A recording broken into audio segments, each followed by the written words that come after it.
Good evening, everybody.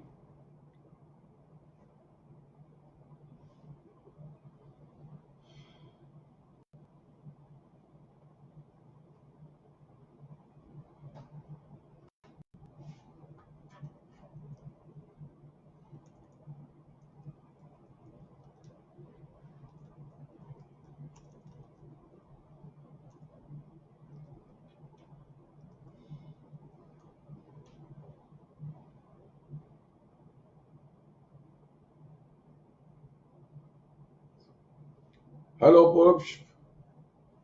How are you doing?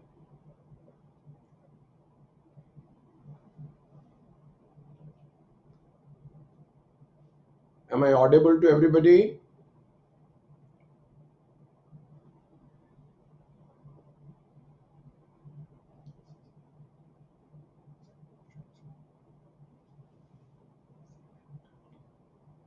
Is everybody around?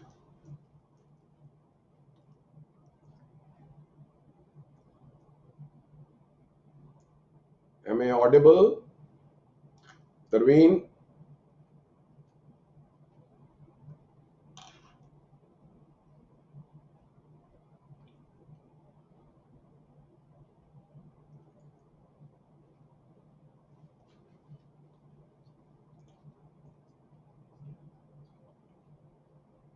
At the outset, I hope each one of you are doing well. Your families are doing well. Praise for everybody that God, as soon as possible, bestows back to our normalcy. We can meet, enjoy, and work together. At the outset, I must thank the organizers. If I was to name each one of them, probably my entire time would go there. So I am not doing that. Instead of thanking them right in the beginning for giving me this opportunity in these times of crisis to be amongst you. The COVID crisis, if I may say so, is not a thing that would happily or easily end with the lockdown, whether it ends on 3rd May or thereafter. The perennial curse of substandardizing and adulterating now in medicines, hand wash liquids, sanitizers, protective gears would rub salt to the injury. Few virus calls, cells hidden in healthy bodies or surface protecting them can easily have a stage back, as most of them are predicting. After life, the question comes life and livelihood if I am not violating the copyright of the Honorable Prime Minister. The economic aftermath of the pandemic is real and cruel. We will, of course, have predictions from our economists and political strategists and show us a way forward. How do we go and handle the same? The Indian economy saw reforms way back in 1990-91, and several economic reforms were brought in. The enactment of Insolvency and Bankruptcy Code in 2016 was a landmark legislative reform, paving way for facilitating resolution process in corporate persons, limited partnerships, and individuals other than banks and financial sector. Insolvency and bankruptcy is going to play a big role post COVID-19, since the economic situation and the economy in the country had already started slowing down, may have a bigger hit, and many corporate persons may feel crunch of liquidity and NPS and are unable to pay their dues, financial or operational. I understand the Union Cabinet on 22nd of April 2020 has already cleared a proposal from the Ministry of Corporate Affairs to suspend filing of insolvency petitions for the next 6 months via an amendment to the Insolvency and Bankruptcy Code 2016. Once enacted, we will have to look at the words of this said ordinance to interpret the same. Many have their views on this proposed ordinance, lenders and creditors during 6 months would not be entitled to invoke the insolvency proceedings or invoke the jurisdiction of the adjudicating authority, if that's the position that comes out of the news that has come forward so far. In any event, whatever will be the period of lockdown will have to be deducted or excluded from the period of insolvency timelines, whether with respect to corporate persons or the guarantors now brought into force from 1st December 2019. I intend to give you an overview of the Insolvency Code and will look for any more opportunities to come to you to specifics. On a lighter note, I must add that in the last 3.5 years of functioning of this code, it has been said that most of the eminent professionals, be it company secretaries or chartered accountants, senior counsels or counsels, have been found practicing in the NCA or adjudicating authority or the appellate authority or tribunal rather than going to the Honorable High Courts and the Honorable Supreme Court to do other matters. The reason is obvious. It was a new regime brought into the country. For the first time, we have seen an insolvency provisions brought into the code by the code in 2016 for the first time. Prior to that, a corporate person would only go for a winding up. A creditor would only file a creditor petition of winding up under the Companies Act. The Reserve Bank of India, in fact, after coming into force of the court, identified 12 big accounts in the country where non-NPAs were pending, a lot of bank dues were to be given, and therefore directed that insolvency proceedings be initiated against these 12, most of which have now come to an end.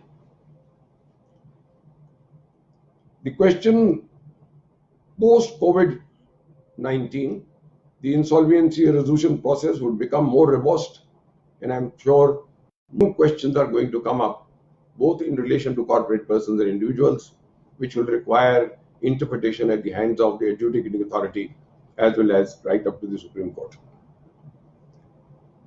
Insolvency and Bankruptcy Code, as we all know, was enacted in May 2016 after the committee headed by Mr. Vishwanathan had given his report along with a draft of objects and reasons and also a draft bill.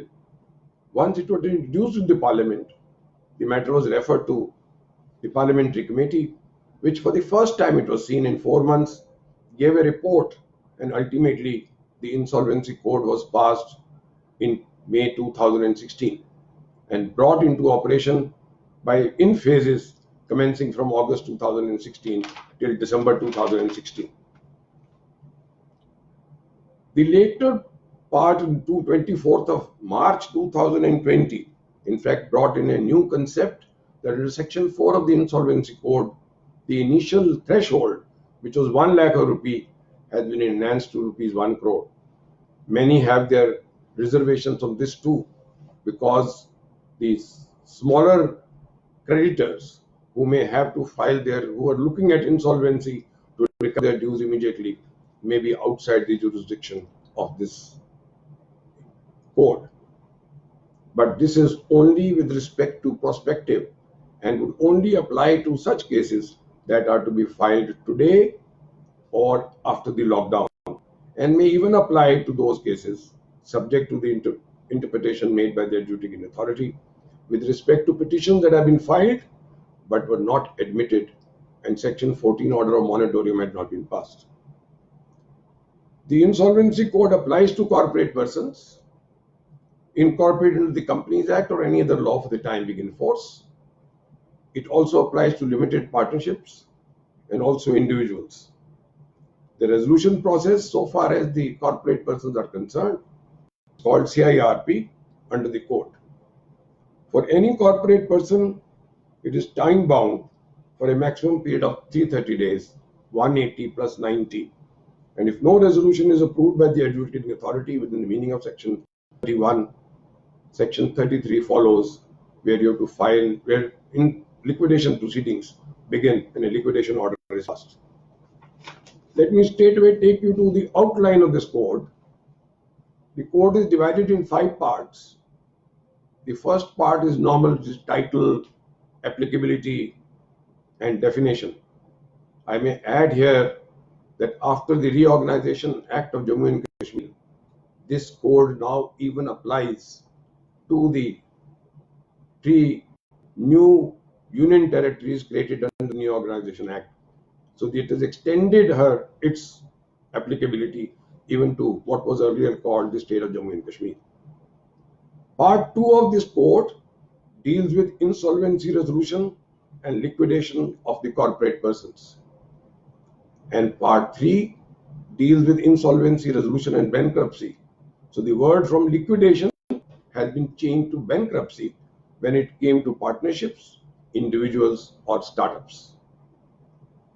Regulations under the 2 parts, part 2 and part 3, have been made, and I must inform this august gathering that I think the number of amendments to the statutes and the regulations which have been made over the period of time of over 3.5 years must be a record in itself.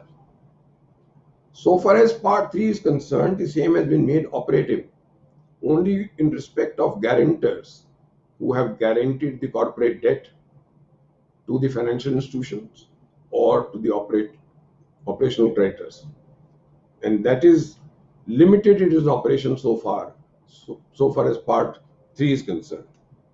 Part 4 and part 5, part 4 deals with how do we establish the insolvency institutions like adjudicating authority.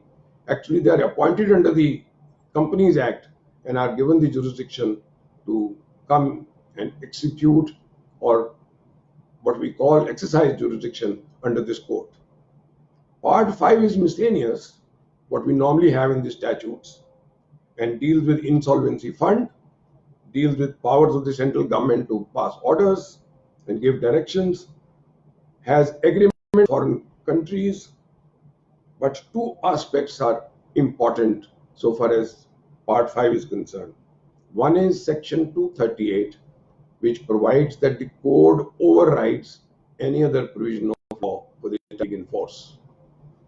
And then comes 11 annexures to the code by which it amends 11 different acts, right from Income Tax Act, Partnership Act, and many other statutory acts, Customs Act, Excise Act, to bring them at par with what we find as with respect to the object of the code.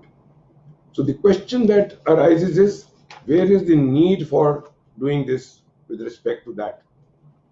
But the first need that was felt was that we did not have any law in this country by which we were which would allow a corporate debtor who had either by circumstances or willful default of its own management had not been able to do so.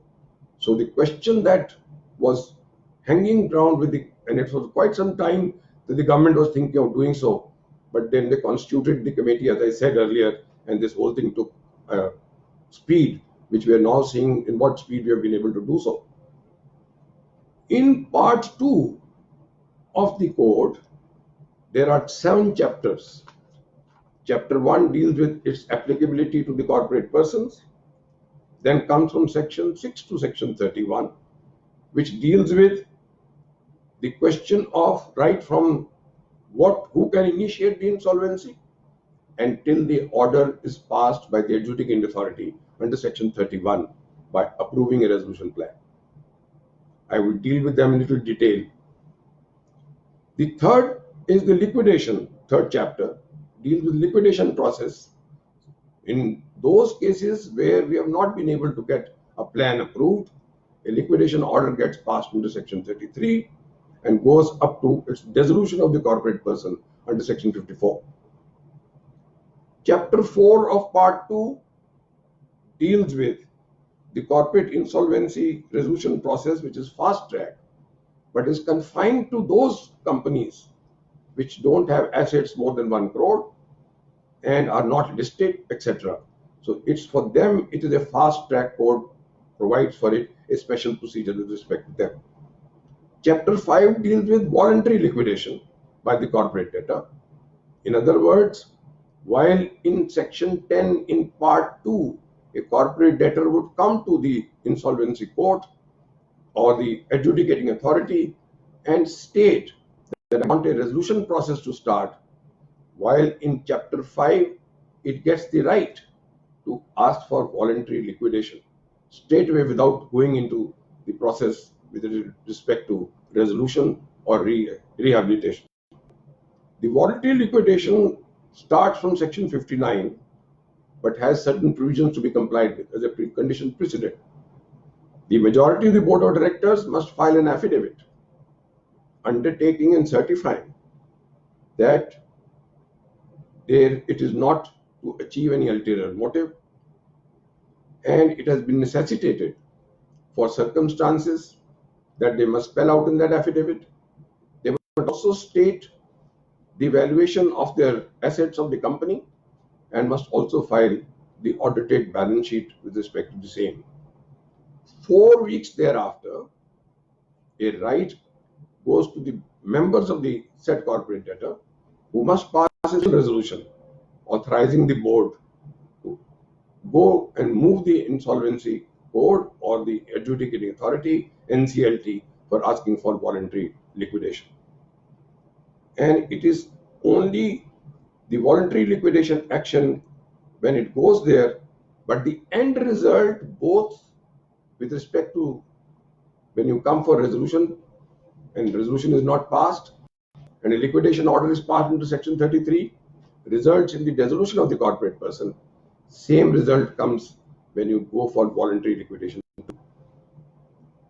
That brings me to chapter 6, which, as I said, is with respect to the authority by which all these adjudicating authorities and the appellate tribunal gets the power to do so.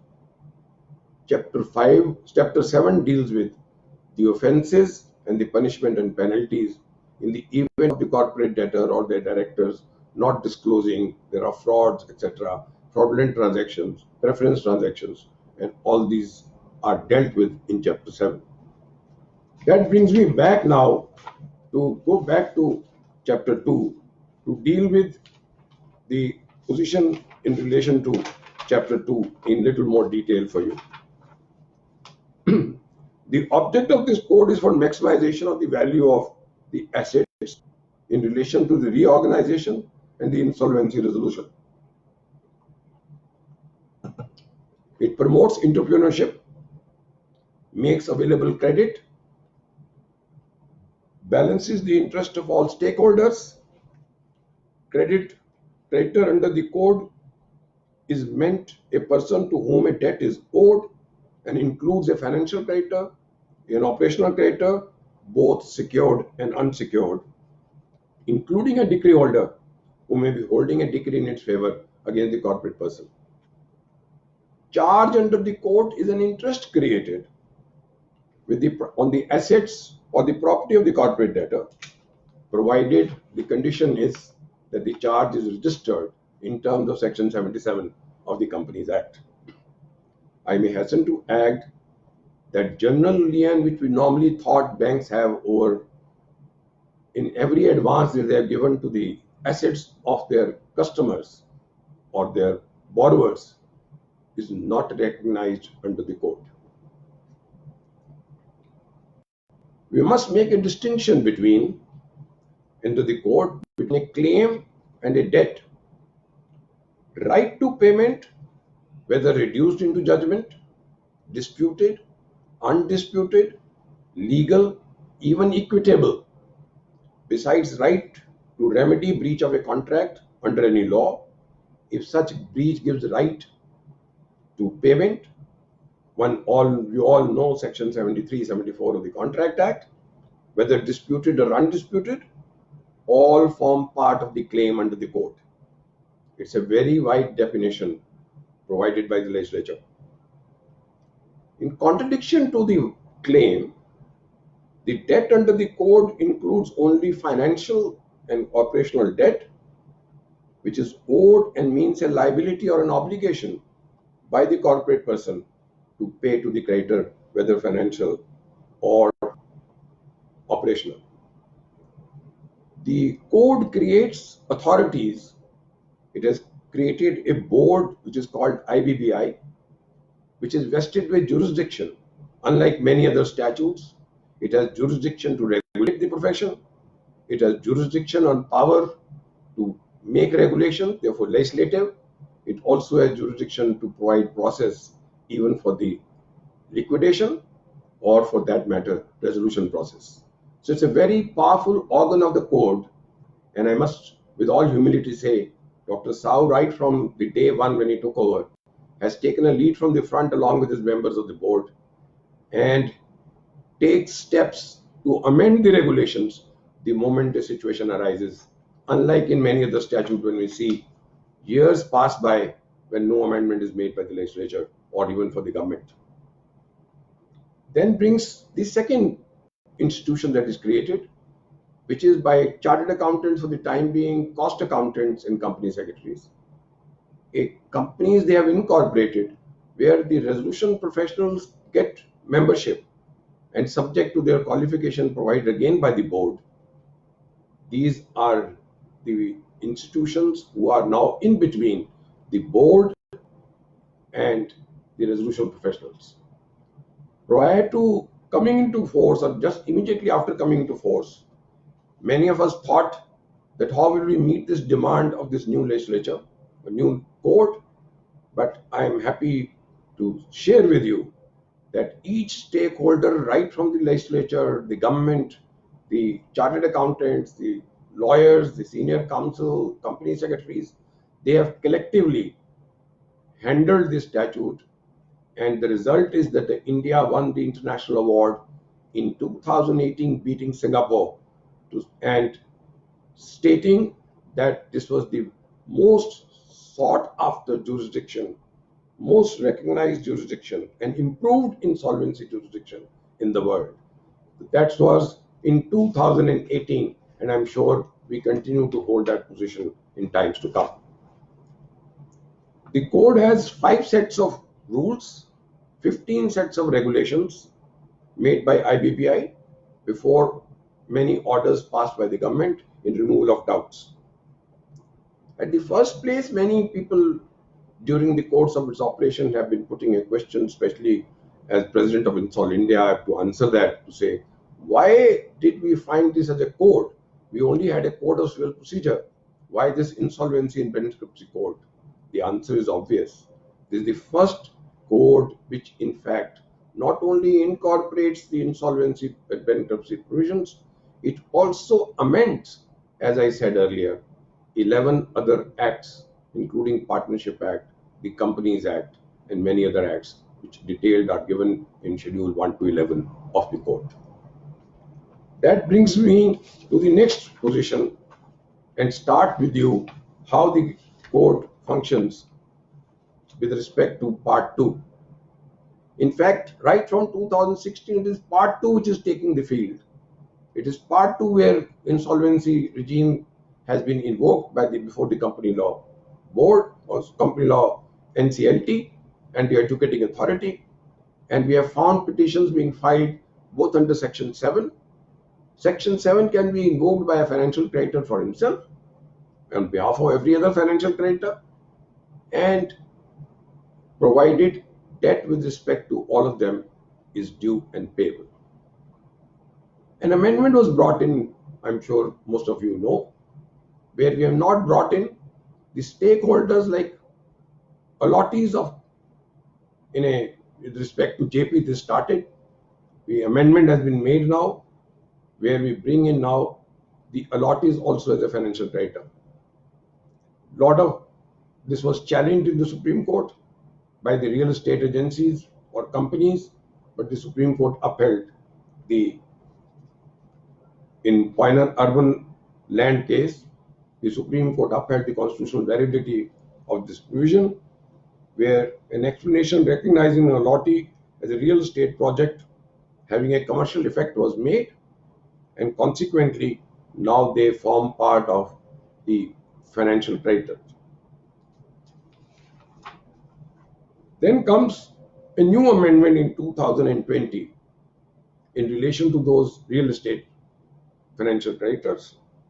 And now provisos have been added either to have a numerical number of 100, or they should be at least 10% of the total number of allottees in the same class in the same real estate project. Therefore, numerical numbers have been given, or 10% in terms of the total number of people. This is of course subject to the total claim being over 1 crore, as we have seen that, which normally would be, because unless probably you're in a slum, the value of every plot or every flat is going to be over that. The amendment, however, this amendment has also been challenged in the Honorable Supreme Court, where status quo has been granted by the Supreme Court, but the amendment is operative, and the amendment with respect to this 10% of the total number of people, or 100 in number, holds a feed as of today. And there's no stay made by the Honorable Supreme Court with respect to any of these. Post Section 7, where the financial creditor invokes the jurisdiction of the NCLT or the adjudicating authority, brings me to the next category of creditors, namely operational creditor, which attracts Section 8 and 9. Unlike Section 7, where we saw once the default is committed and evidence of that default or repayment schedule is given as evidence in the petition, no condition is laid down for a notice in writing from the financial creditor unto the corporate debtor. But for an operational creditor, in order to have the invoking Section 8 and 9, it has to give a notice in writing. The forms are prescribed now under Section Form 3 and 4 of the regulations, and once that notice is given to the corporate debtor or the corporate person, they get 10 days time to file a response, either to say that a dispute is already pre-existing between the parties with respect to the said operational debt, or a matter is pending in a civil court, or an arbitration. An interesting question may arise that after the Commercial Courts Act, which has come into operation in 2015 Act, where under Section 12, a conciliation, or what we call is mediation actually, not conciliation. Many of us are getting confused between conciliation and mediation, is made compulsory. Limitation stops. Now, question would be, can you institute an insolvency proceeding under Section 8 and 9, read with Section 9, when a conciliation or a mediation is pending in terms of a Commercial Court Act? Normally speaking, if the law, as I said, Section 238 of Code overrides every other law. But please look at it from the new concept that is developing, namely the mediation. It's making inroads in almost every law. And today we have over 19 statutes where mediation is provided compulsory. I am not referring to conciliation once again, unlike which is in Industrial Disputes Act or in Part 3 of the Arbitration and Conciliation Act. The question, therefore, one day the court will have to examine this.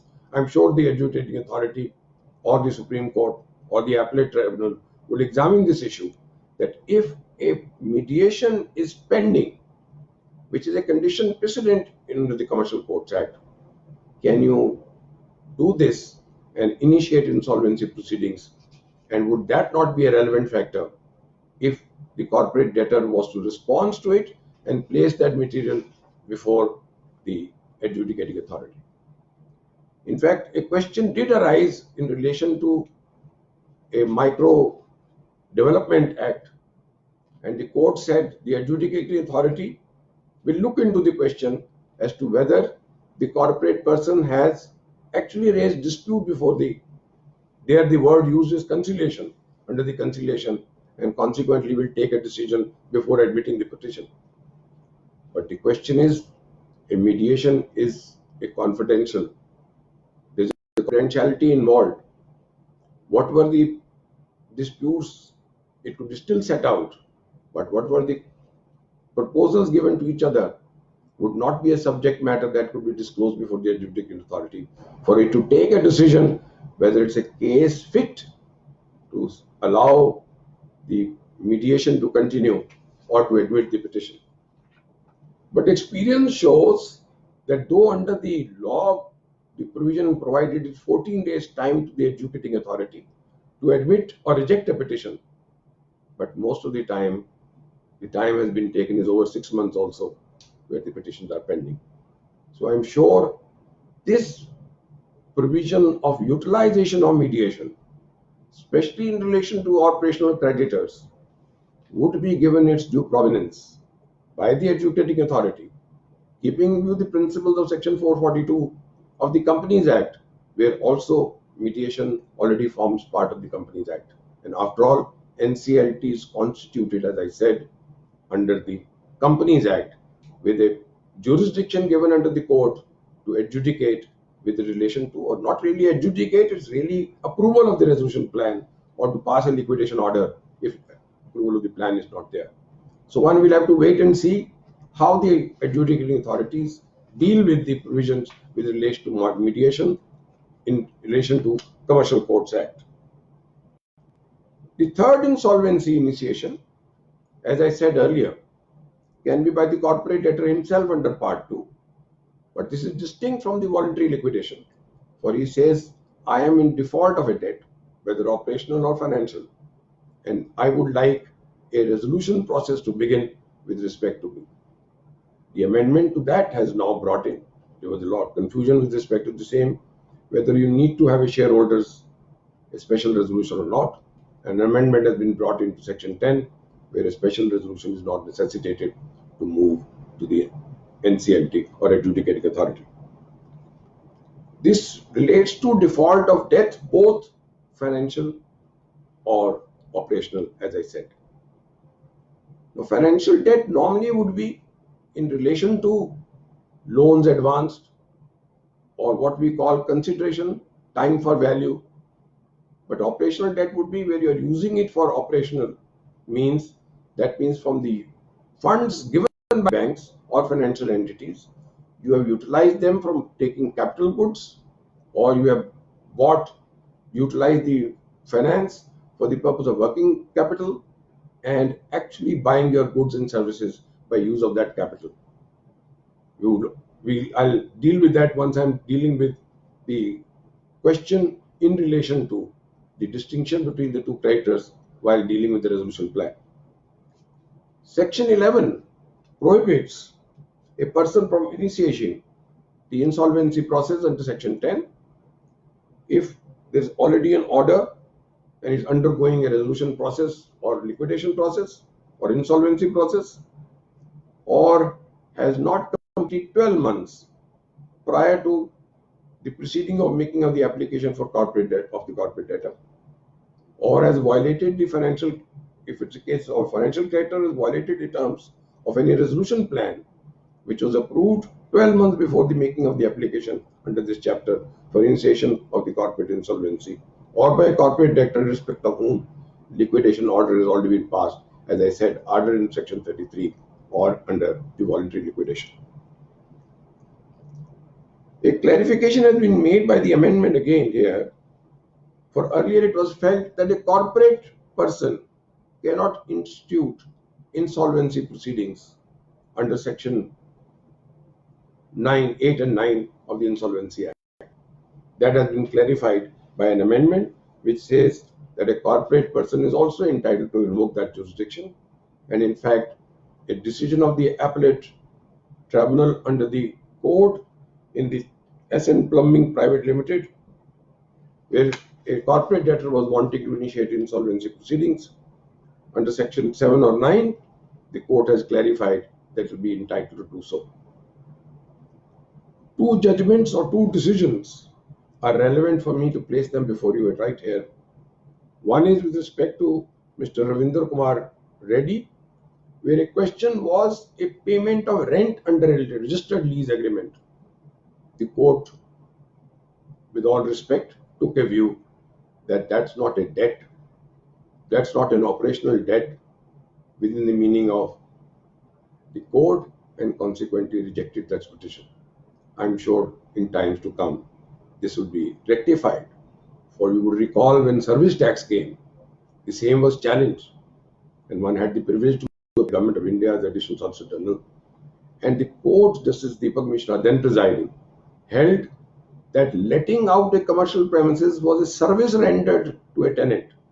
And if that is the ambit of law, then what wonders why would it not fall within the ambit of the operational debt? But that's the position as of today. I do not know how the adjudicating authorities will view it tomorrow, or maybe the Honorable Supreme Court rectifies it. The second judgment is with respect to India Bulls. And this judgment is relevant only for the purpose of saying that no, notwithstanding that you may have security, you may claim an interest in the property or an asset of the corporate debtor.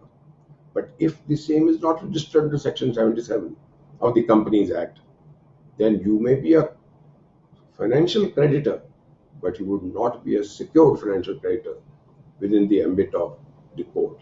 So the fine distinction has been made that though you remain a financial creditor, maybe you have lent money, but your charge is not registered under 77, and consequently your security, insofar as that is concerned, would not be recognized under the court. Now, once these petitions are filed, whether under 7, 8, 9, or 10, the adjudicating authority gets the jurisdiction to start the proceedings. The statute gives them, the court gives them 14 days time to look at admit it or reject it. But as I said earlier, experience shows that in many cases we have even taken more than 6 months to decide this at issue. Consequently, the said provision of 14 days is directory and not mandatory. For nothing is mandatory for the court. Most of you who are practicing civil law would know that there is a provision under the CPC that a judgment will be pronounced in a particular time. This has been hardly followed and been violated more with the immunity than otherwise. The moment admission takes place after 14 days or whatever time, Section 14 of the code triggers in, and by which a moratorium gets declared. An order has to be passed, and that order is passed only after following the principles of natural justice, which is no provision under the code.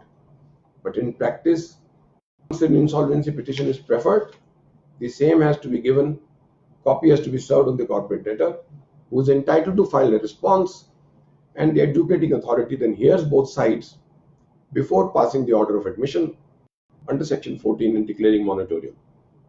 And now with the amendment to appoint an interim resolution professional or a resolution professional, as the case may be. We have presently 15 benches of the adjudicating authority in all over the country, doing with the insolvency and the company's provisions. And we also have 2 benches now of the appellate tribunal, one at New Delhi and one at Chennai, now started functioning. The moment an order of moratorium is passed under Section 14, everything comes to a standstill. The management gets changed immediately. The board of directors gets suspended, and the IRP or the RP, resolution professional as the case may be, takes over the management of the corporate person. And with that, he is entitled to collect all assets, collate them, all transactions, look at them, and proceed further.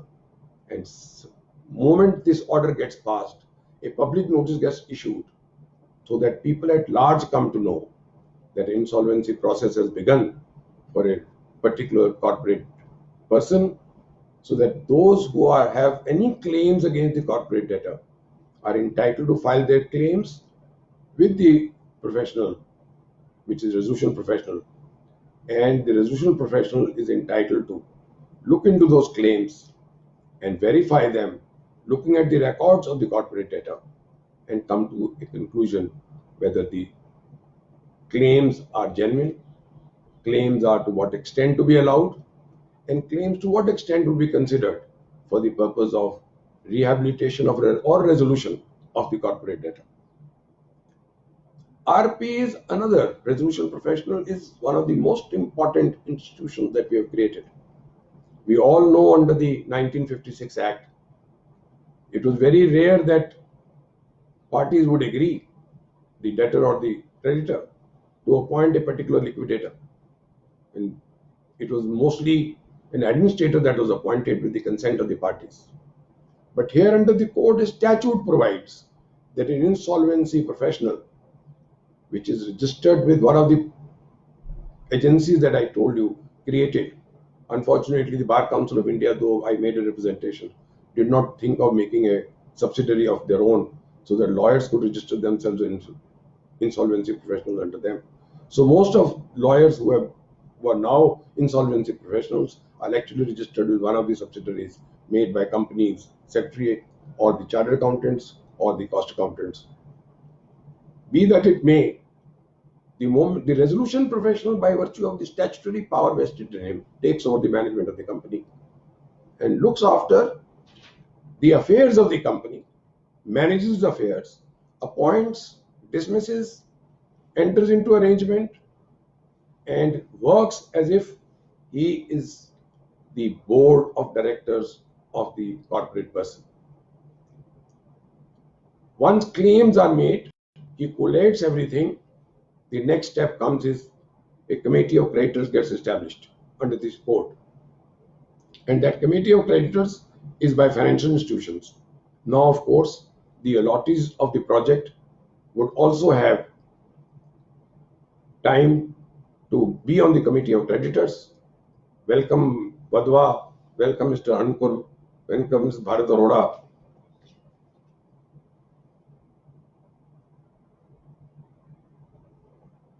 One of the questions that you are putting in between to me is that if claim is, what is the remedy if claim is not filed during the time granted, where the claim gets extinguished, unless the company goes into liquidation, then you get another right to come back post liquidation and file your claim with the liquidator. Therefore, it's very important for all persons who have claims against the corporate debtor to ensure that within the timelines granted by ERP, claims are filed with the resolution professional, who is given with all documents, with all particulars, so that the claim can be recognized. The remedy, as far as code is concerned, is not provided. Of course, there is a condonation which you can seek from the NCLT, but in many cases this has been declined by the court unless they find that there were circumstances beyond your control, beyond the control of the claimant to make that claim to the court, to the RP. It is, however, possible that where you have not made a claim, but you may be a person who must be making a strategic supply or services to the corporate debtor. So ultimately, whosoever is the resolution applicant ultimately may enter into a separate transaction with you. Satisfying your claim is a different question altogether. But under the code, if your claim has not been filed, not verified by the resolution professional, your claim gets extinguished in law. That brings me to the next part, that once the committee of creditors is constituted of all financial creditors, and now of course the allottees also, a large question arose. One of the questions that arose was, with the large allottees in projects, how many people can be accommodated? So the question there was that you will probably elect one of the, or one or two persons who will then be representing the allottees in the committee of directors. That seems to be the position with respect to the same. The effect of section 14 order, as I said, would be that no recovery proceedings can be initiated. The pending proceedings come to a standstill. No foreclosure can be done. And by the amendment being made now, the governments are not entitled to, or persons are not entitled to even suspend or even terminate the existing contracts with the corporate debtor with respect to anything and everything. In Vodafone, one of the questions that arose was, government was one of the partners with Vodafone in one of their where they used to have petroleum products, and government claimed that it had profit sharing business, and the profits have not been paid by Vodafone to them. Consequently, they directed during the CIRP process that you should give all this money to the government. This was challenged by RP, and the court said, government or no government, no claim can have preference, and you cannot instruct or give any such directions to the RP for during the CIRP process. The moratorium also provides that the essential services and supplies to the corporate debtor now under CIRP process shall neither be terminated nor suspended. We have seen this in one of the power companies where the government was the sole purchaser. It tried to terminate the said contract. The adjudicating authority intervened and said it will not be possible with respect to do so, a case in Gujarat. However, under Section 14 moratorium order, there are exceptions. The government can always say a particular transaction will not be allowed to fall within the ambit of by a notification issued by the government. And another aspect is the contract of guarantee, which guarantee is given by individual or a corporate person for guaranteeing the debt owed to a financial creditor or an operational creditor.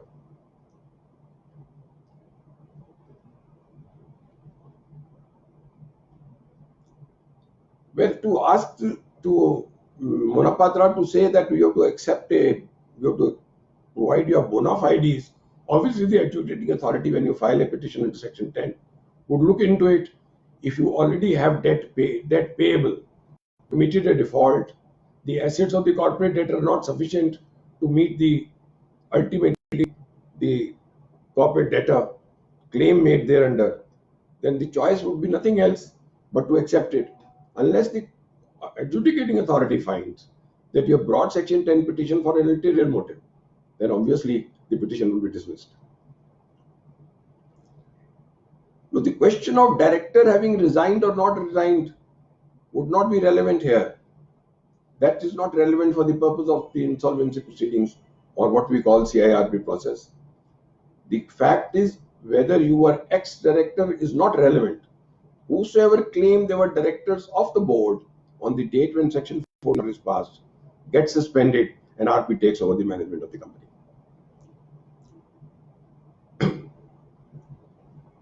So far as RERA is concerned, as I said, that the Supreme Court has already ruled that RERA, Consumer Protection Act, must be harmoniously read with IBC. But the question today is, if 238 has to prevail, if there is inconsistency between any of the three laws, then obviously code will prevail, neither RERA nor Consumer Protection Act. But if the 10 months have passed, an application to Section 9 of the IBC before NCT, the remedy would be to file a petition if nothing is happening, and if the adjudicating authority finds that the default is continuing, obviously it will admit a petition and Section 9 will follow.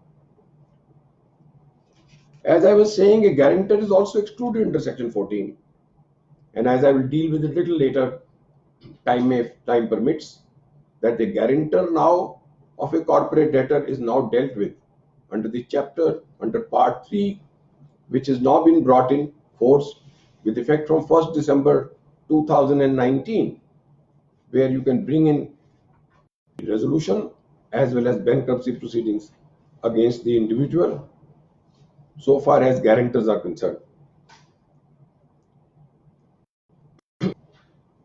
Then comes the question with respect to what happens. The corporate debtor's entire transaction is then looked in by RP, and he makes a memorandum of information memorandum under the code and the regulations.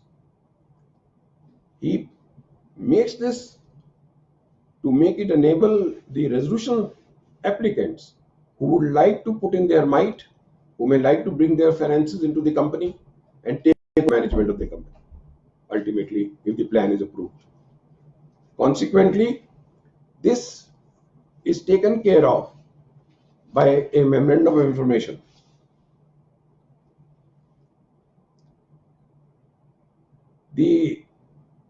Once the memorandum of information is made, there is a certain portion of that memorandum which will be confidential, which the resolution professional may not like to share with everybody. Consequently, what he does is that he includes, when he starts this process, he invites the claim, goes to and makes an information memorandum, and then invites applications for interest, whosoever is interested to participate in the management or whosoever wants to take over this corporate data.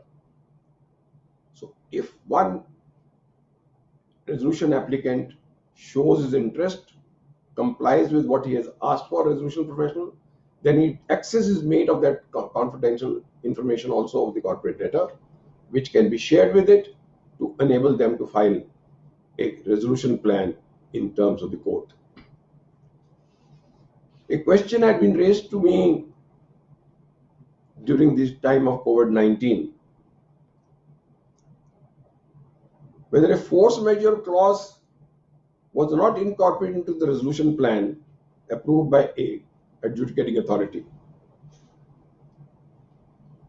and the resolution applicant now has his inability to comply with the terms of the resolution plan. But the question today is, force majeure has to be a part of a resolution plan that you follow. But I am sure, keeping in view the trend of judgments that Bombay and Delhi has taken, where they have looked at it, force majeure, as an extraordinary circumstance and feels equities flow into it. Whether equities would be relevant or not in insolvency is a question that one will have to look at later on and probably times to come.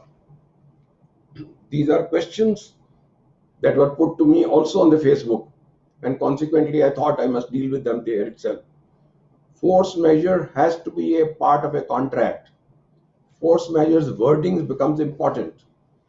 Therefore, unless the resolution applicant puts it into his resolution plan, which I am sure drafters, all those who are drafting resolution plans, must be taking care of it, that of course nobody thought COVID-19 will come, but in India we have been having all kinds of influenzas, all kinds of scares are coming in.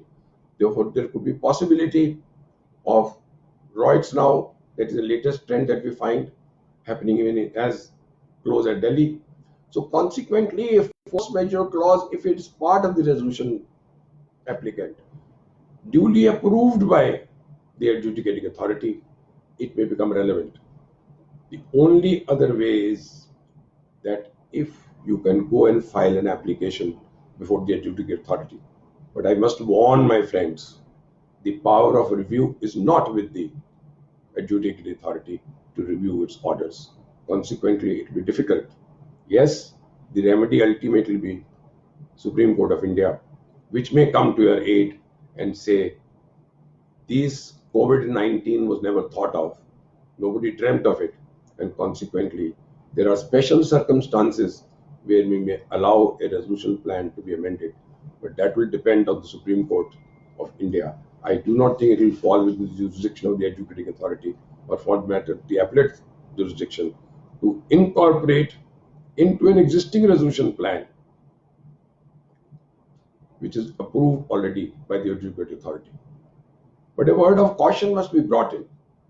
Those plans which are today pending adjudication, pending approval, it will be for the resolution applicant to move the adjudicating authority, request the adjudicating authority to remand the resolution plan back to the Committee of Creditors in terms of Section 31, so that in Section 30, so that the Committee of Creditors can look at this and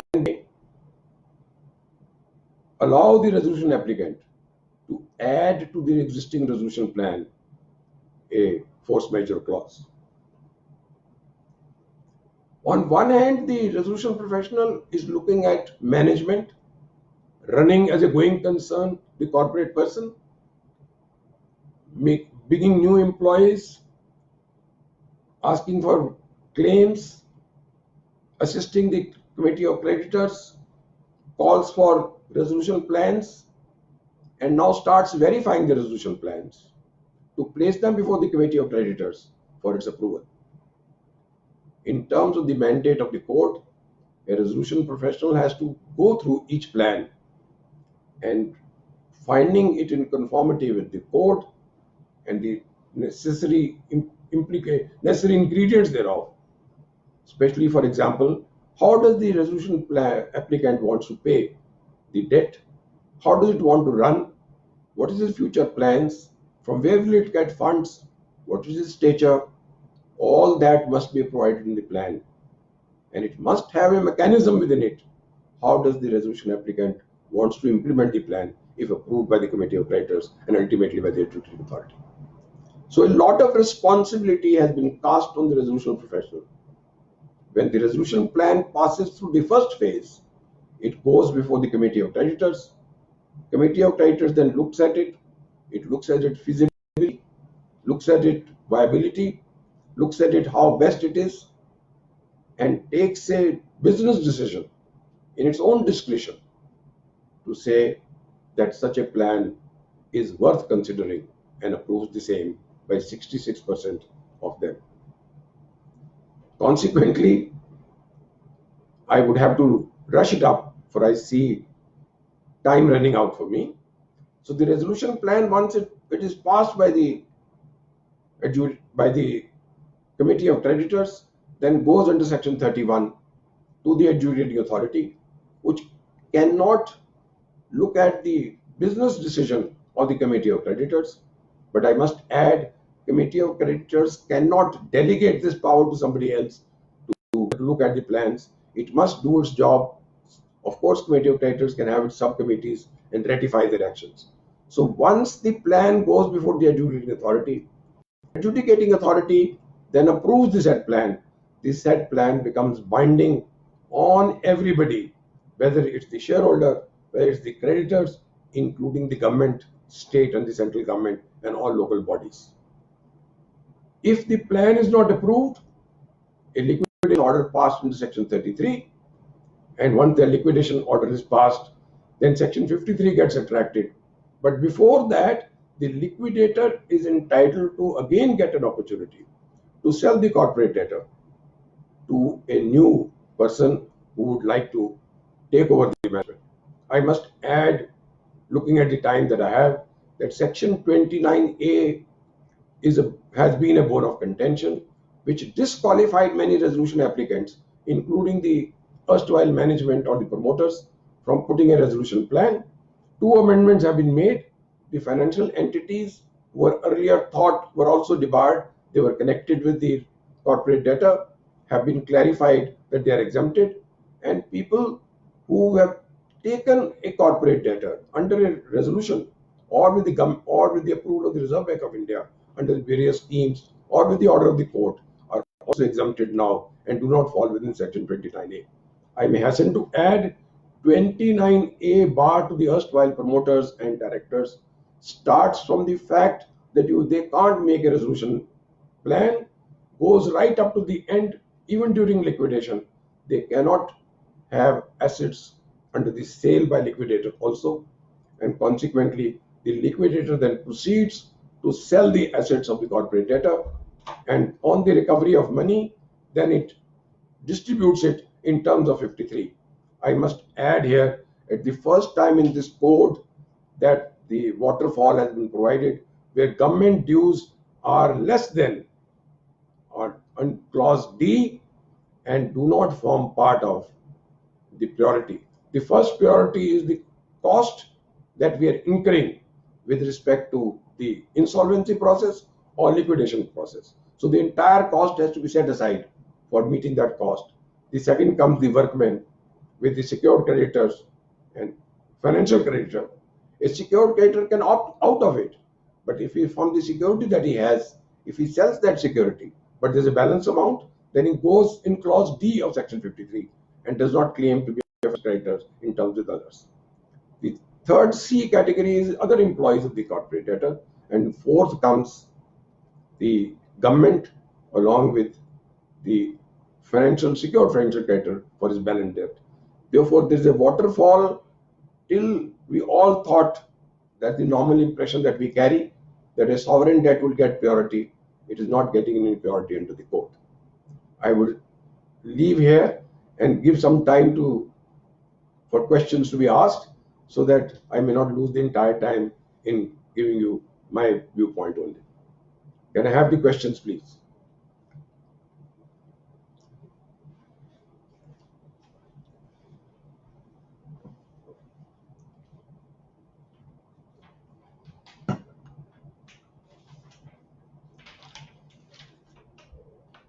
Arvina, you are right. The threshold for the insolvency has been increased to 1 crore. But the same does not apply to an individual, because an individual does not come with respect to the same. Under the chapter 3 or part 3 of the code, the jurisdiction though is again looking at resolution repayment plan. It's not a resolution plan, it's a repayment plan under part 3. And if the repayment plan does not get passed, then you have then you have a plan, then you have made it bankrupt. Mr. Atul Butcher, I will have a fixed time and date for question answers. I have no problem in doing so. One of the questions asked is that IRP calls for information of assets and banks accounts from one of the directors. If the director omits to do so, then the director is bound to be proceeded against, and the RP is entitled to move the adjudicating authority to compel him to do so. Non-giving this part forms part of part 7 if he was to withhold some information. Now, so far as the corporate debtor is concerned, there is no bar under section 14. Any proceedings for recovery on behalf of the corporate debtor can continue. In fact, we have a case around where a question arose was an arbitration was pending. The court took the view, the NCLT or the adjudicating authority, that since the execution will come much later, the arbitration may continue because there are claims and counterclaims which forms an integral part of the transaction. So the arbitration was allowed to continue, though there was a claim against the corporate debtor. There is no bar under section 14 of the code for the RP to continue those proceedings which are pending and continue all legal proceedings on behalf of the corporate debtor.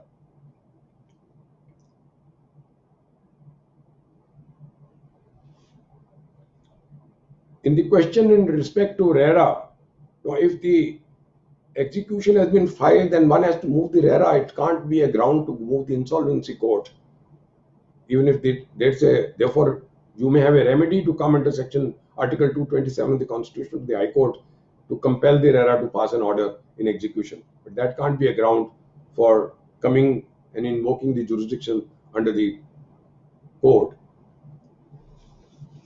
I think I would thank you all for giving me this opportunity. Have an excellent weekend. If there are any questions, I'll be willing to, you may please send them by email to me. I will certainly like to answer them and look forward for many more opportunities to be amongst you. We will have discussions, interact with respect to the same. I want to inform all of you that we are already looking at Insol India to come out with specific topics to help you and help people to look at it. Thank you so much. Have a great weekend. Good evening. Thank you.